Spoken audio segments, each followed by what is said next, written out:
టిబ్లిసీ వచ్చేసరికి వామ్ city of Georgia. మనకు టిబ్లిసీ ఏదైతే ఉందో ఎగ్జాక్ట్‌గా మీకు చెప్పాలంటే మేడం, బెంగుళూరు క్లైమేట్ ఎగ్జాక్ట్‌గా టిబ్లిసీలో ఉంటది. అది. మేము పంపించే యూనివర్సిటీస్ కూడా అన్ని universities almost they are in Tbilisi. What about accommodation అండి? ఎలా ఉంటాయి అసలు? అకామిడేషన్ పాయింట్ ఆఫ్ వ్యూలో ఇప్పుడు మేడం ఒకటి, వీళ్ళందరూ కూడా 12థ్ స్టాండర్డ్ చదువుకున్న స్టూడెంట్స్. బైపీసీ. మెజారిటీ సెక్షన్ అమ్మాయిలు. బైపీసీ చదువుకునే దాంట్లో మెజారిటీ ఉండేవాళ్ళు అమ్మాయిలు. వాళ్ళకు ఖచ్చితంగా కావాల్సింది safety and security point rather than the education. మేము గూడా మెయిన్ ప్రియారిటీ థింగ్ చూసుకునే ఎడ్యుకేషన్ కంటే ముందు సేఫ్టీ అండ్ సెక్యూరిటీ. సో, మేమేందనంటే మా వీసోర్స్ ఏదైతే ఎడ్యుకేషన్ కన్సల్టెంట్స్ ప్రైవేట్ లిమిటెడ్ మన ఇండియాలో ఏదైతే registered company by MCA ministry of corporate affairs ద్వారా మన వీసోర్స్ ఎడ్యుకేషన్ కన్సల్టెన్సీ ఎలా అయితే రిజిస్టర్డ్ కంపెనీయో సేమ్ అదే విధంగా జార్జియాలో కూడా ministry of justice of Georgia ద్వారా వీసోర్స్ ఎడ్యుకేషనల్ సర్వీసెస్ ఎల్ఎల్‌సి పేరు మీద అక్కడ మన కంపెనీ కూడా ఉంది. ఆ కంపెనీ అండర్‌లో 18 హాస్టల్స్ ఉన్నాయి మనకు వీసోర్స్ పేరు మీదనే. అన్ని దాదాపు మంచి ఫెసిలిటీస్ తోటి. 3 స్టార్, 4 స్టార్ హోటల్స్ ఉంటాయి కదా మేడం. హ్మ్. 3 స్టార్, 4 స్టార్ హోటల్స్‌ని we have converted them into the hostels. Right. మీరు కావాలనుకుంటే మన హాస్టల్ వీడియోస్ కూడా చాలా మేము ఆల్రెడీ యూట్యూబ్‌లో ఉన్నాయి మనవి. వీసోర్స్ హాస్టల్స్ ఇన్ జార్జియా అని కొట్టినా కూడా హాస్టల్స్ వస్తాయి. Majority 12 hostels అమ్మాయిలకున్నాయి.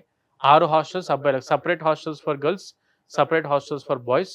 ప్యూర్‌లీ మన ఆంధ్ర ఫుడ్ అందుబాటులో ఉంది మేడం.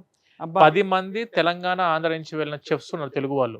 అక్కడ మనం సేమ్ ఎగ్జాక్ట్‌గా ఇక్కడి నుంచి మనం ఏం చేస్తామంటే కంటైనర్ త్రూ రైస్, రా మెటీరియల్స్ ఏవైతే ఉంటే ఇక్కడి నుంచే వెళ్తాయి మసాలాతో సహా. అక్కడ వచ్చేసి మనం తీసుకునేది ఓన్లీ మీట్ అండ్ వెజిటబుల్స్ మాత్రమే మనం జార్జియా నుంచి తీసుకుంటాం. మిగతాదంతా కూడా మన ఆంధ్ర, తెలంగాణ నుంచి వెళ్ళే రా మెటీరియల్ ఉంటుంది మేడం టోటల్.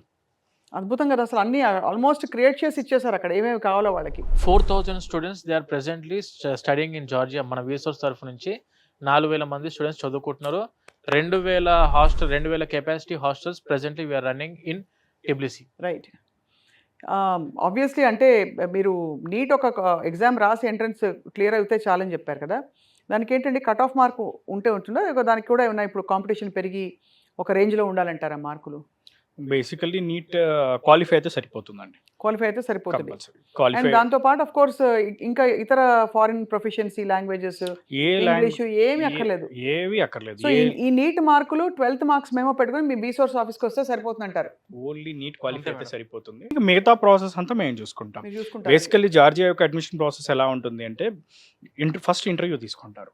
ఇంటర్వ్యూ అయిన తర్వాత ఇంటర్వ్యూ అనేది ఇక ఇంగ్లీష్ ఎలా మాట్లాడుతున్నారు, ఏంటి, ఏం చేద్దాం అనుకుంటున్నారు అక్కడికి వచ్చిన తర్వాత అన్నదాన్ని మొత్తం వాళ్ళు వెరిఫై చేసుకున్న తర్వాత ఆఫర్ లెటర్ ఇష్యూ చేస్తారు. ఆఫర్ వచ్చిన తర్వాత ఏంటంటే మనకి ఎన్సీయూక్యూ అని ఉంటుంది, మెడికల్ కౌన్సిల్ అన్నమాట. సో మన జార్జియా యొక్క ఒరిజినల్ ప్రాసెస్ ఏంటి అంటే ఎంట్రీ టైంలో జార్జియా యొక్క మెడికల్ కౌన్సిల్లో రిజిస్టర్ అవుతారు.